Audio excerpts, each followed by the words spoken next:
Samajwadi party के राष्ट्रीय अध्यक्ष, उत्तर प्रदेश के पूर्व मुख्यमंत्री और जिनके समर्थन में इतनी बड़ी तादाद में आप लोग इकट्ठा हुए हैं, माननीय अखिलेश यादव जी, मंच पर आसीन कांग्रेस पार्टी के पूर्व अध्यक्ष, लोकसभा के सांसद, जिन्होंने 4000 किलोमीटर की भारत जोड़ो यात्रा निकालकर लोगों को जगाने का काम किया, राहुल गांधी जी, आदरणीय प्रमोद तिवारी जी, समाजवादी पार्टी के समस्त नेता, कांग्रेस पार्टी के नेतागण, आम आदमी पार्टी के नेतागण, आप सबका हृदय की गहराइयों से अभिनंदन करता हूं कि इतनी बड़ी तादाद में मौजूद होकर आपने बताने का काम किया है कि अखिलेश यादव जी कन्नौज से बहुत बड़ी जीत हासिल करने जा रहे हैं, बहुत बड़ी जीत। साथियों और दोस्तों, मैं हाथ जोड़ के आपसे विनती करने के लिए आया हूं, इसलिए आया हूं कि राहुल गांधी जी ने रामलीला के मैदान में कहा, अखिलेश यादव जी हर सभा में कह रहे हैं कि ये 2024 का चुनाव अंतिम चुनाव है। भारतीय जनता पार्टी अगर गलती से जीत गई तो ये संविधान को खत्म करेंगे, आरक्षण को खत्म करेंगे, चुनाव को खत्म करेंगे। अपने वोट को बचाने के लिए इस बार वोट कीजिए और बीजेपी की जमानत जब्त कराने का काम कीजिए। और जब मैं कह रहा हूं कि ये आरक्षण खत्म करेंगे तो इस बात के आधार पर कह रहा हूं कि भागवत जी ने कहा था आरक्षण खत्म होना चाहिए। मनमोहन वैद्य आरएसएस के नेता कहते हैं आरक्षण खत्म होना चाहिए। 1989 में भारतीय जनता पार्टी ने आरक्षण का विरोध किया था जब ओबीसी का आरक्षण लागू हुआ था। ये लोग संविधान खत्म करना चाहते हैं। लल्लू सिंह कहते हैं अयोध्या के प्रत्याशी, संविधान खत्म करो। ज्योति मिर्धा कहती हैं संविधान खत्म करो। अरुण गोविल कहते हैं संविधान खत्म करो। अनंत हेगड़े कहते हैं संविधान खत्म करो। अरे जो बाबा साहब का संविधान खत्म करेगा, हम उसकी राजनीति खत्म करेंगे, ये संकल्प हमको लेना है। इतनी नफरत है भाजपा के मन में, इतनी नफरत।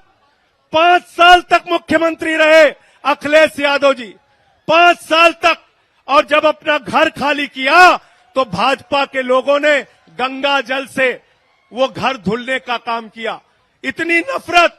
अभी कुछ दिन पहले कन्नौज के अंदर अखिलेश यादव जी एक मंदिर में चले गए, उस मंदिर को गंगा जल से धुलने का काम किया। इतना अपमान करते हो आप, इतनी बेइज्जती करते हो आप, इतनी घृणा है आपके मन में पिछड़ों के प्रति, दलितों के प्रति। मैं आप लोगों से निवेदन करने के आया हूं, जो अखिलेश यादव का अपमान हुआ, अपने वोट की ताकत से उसका बदला ले लेना। तैयार हो सब लोग? तैयार हो ना? तैयार हो? मंदिर का शिलान्यास होता है, दलित समाज से आने वाले राष्ट्रपति रामनाथ कोविंद जी को नहीं बुलाते। मंदिर का उद्घाटन होता है, आदिवासी समाज की राष्ट्रपति द्रौपदी मुर्मू जी को नहीं बुलाते। अपमान करते हो आप दलितों का, पिछड़ों का, आदिवासियों का। इसीलिए अखिलेश यादव जी ने आह्वान किया है, पीडीए मिलकर इस बार भारतीय जनता पार्टी की जमानत जब्त कराने का काम करेंगे। तैयार हो ना सब लोग? मोदी जी क्या कर रहे हैं? कह रहे हैं 400 पार, 400 पार, 400 पार। हमने कहा इन चक्करों में मत पड़ना, ये मोदी जी का जुमला है। गए थे बंगाल में, बोले 200 पार, 200 पार, 200 पार, आई 73 सीट। गए झारखंड में, बोले 65 पार, 65 पार, 65 पार, आई 23 सीट। गए हरियाणा में, बोले 75 पार, 75 पार, 75 पार, आई 40 सीट। गए महाराष्ट्र में, कहने लगे 150 पार, 150 पार, 150 पार, आई 105 सीट। गए कर्नाटक में, कहने लगे 130 पार, 130 पार, 130 पार, आई 65 सीट। गए दिल्ली में, कहने लगे 45 पार, 45 पार, 45 पार, आई 8 सीट। गए मिजोरम में, कहने लगे 21 पार, 21 पार, 21 पार, आई 1 सीट। अब कह रहे 400 पार, 400 पार, 400 पार। जनता करिए तड़ी पार, तड़ी पार, तड़ी पार।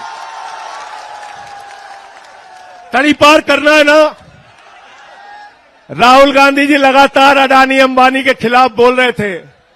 10 साल में मोदी जी को अडानी अंबानी का नाम नहीं याद आया। चुनाव में अब कह रहे हैं अदानी के खिलाफ नहीं बोलते, अंबानी के खिलाफ नहीं बोलते। अरे मोदी जी, अगर आपको टेम्पू का नंबर मालूम है तो ईडी सीबीआई भेजो, अदानी अंबानी को गिरफ्तार करो, करो गिरफ्तार, उनको करो गिरफ्तार। इसलिए इस जुमले में नहीं फंसना है। अंतिम बात कह के मैं अपनी बात को खत्म करूंगा। साथियों और दोस्तों, अखिलेश यादव जी ने उत्तर प्रदेश के विकास के जो काम किए उसके फीते आज तक काटे जा रहे हैं, उसके फीते आज तक काटे जा रहे हैं। इसलिए ये लोग स्कूल नहीं बना सकते, अस्पताल नहीं बना सकते, सड़कें नहीं बना सकते, बिजली पानी नहीं दे सकते। मोदी जी आए थे कोरोना के टाइम में, उन्होंने कहा भाइयों और बहनों, गांव-गांव में कब्रिस्तान है तो शमशान होना चाहिए कि नहीं होना चाहिए? ये शमशान बनाने वाले लोग हैं, ये आपके बच्चों को स्कूल अस्पताल नहीं दे सकते। हमारे मुखिया अरविंद केजरीवाल को जेल में डाल दिया, मनीष सिसोदिया को जेल में डाल दिया, सत्येंद्र जैन को जेल में डाल दिया, मुझे 6 महीने जेल में रखा। 6 महीने नहीं, पूरी जिंदगी जेल में रखोगे, तब भी तुमसे लड़ेंगे और जीतेंगे। जय हिंद।